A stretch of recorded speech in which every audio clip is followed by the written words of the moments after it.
I believe that we really should vote no, Clare, because at this point in time there is a debate arising in Europe clearly with what the French have voted for Hollande. There was the vote in Greece against austerity, there was the vote in Holland against austerity, and even in Angela Merkel's own home country with North Rhine and Westphalia voting against austerity.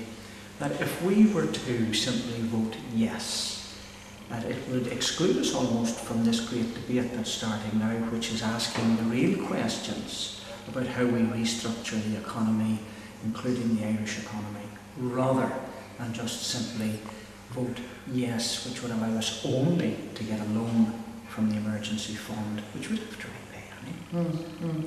I think it's ironic that the government have said, oh, if we don't vote yes, we'll be isolated in Europe. The reality now is that if we vote yes, we may be the only ones in Europe supporting this. Now we have a scenario where only 3 countries have ratified this treaty, including Greece. Is that the scenario that they want for us? The key question is the one that Tommy has outlined, that there is a debate now taking place in Europe. Today there was major strike movements in Portugal, the election results that took place in Greece and in France and in the other countries. People want a different way forward, and what this treaty is doing, it's enshrining the policies of austerity, which have been the policies in place throughout Europe over the past number of years, policies which have seen 25 million people unemployed throughout the EU. We need a rethink on that. They're talking about it, but why would we ratify something that enshrines the status quo?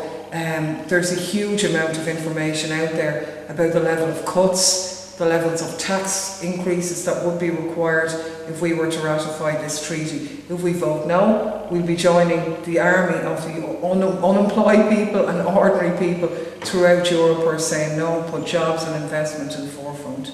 And it can be done. It can be done. There's nothing impossible about rethinking this situation where we would part the debt, refloat the economy by a stimulus boost. And that's what the French and those people in North Rhineland and Westphalia, Holland, Greece, that's what they're asking for. We could be part of that wide debate to regenerate, revamp Europe. It has happened before, it happened after the First World War, but more particularly after the Second World War, with a massive boost, financial boost to Europe, and the debts parked, and a shattered, physically shattered economy throughout Europe was rebuilt within 10 or 15 years. So it's not that it's not possible to be done.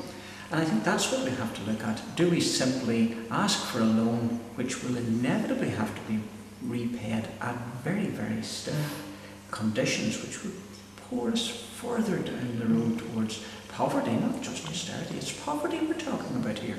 And the ironic thing is it's precisely the policies that are being implemented by this government which are leading us in the direction of needing another loan. And a loan for what? To pay the debts of bankers and speculators, debts that no ordinary person benefited from before. It's absolutely the case that we have to walk away from this debt. It will crucify us and our children and grandchildren. Let the banks go and rebuild our economy based on the state putting people to work. We know that it's not coming from the private sector.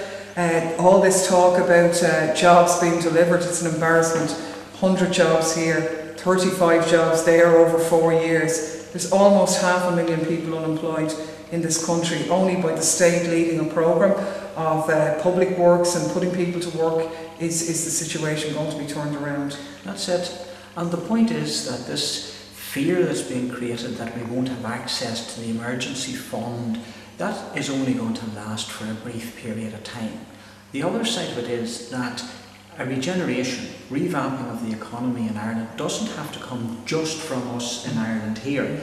That if we're part of that wide debate, part of that great movement that's happening now within Europe to revitalise the economy, we'll be drawing on the friendship and the resources and the solidarity of all other Europeans, not to having to depend solely and simply on our own resources. So it's all together to the good that we vote no, send a message to the German Chancellor that there's another way of doing this, a better way of doing it, and that we are not on our own saying this, that there are many, many others in Europe saying exactly the same, and it will lead on a different path to revitalising our economy and prosperity. That's the message. Be part of a movement for real change now that is taking place throughout Europe.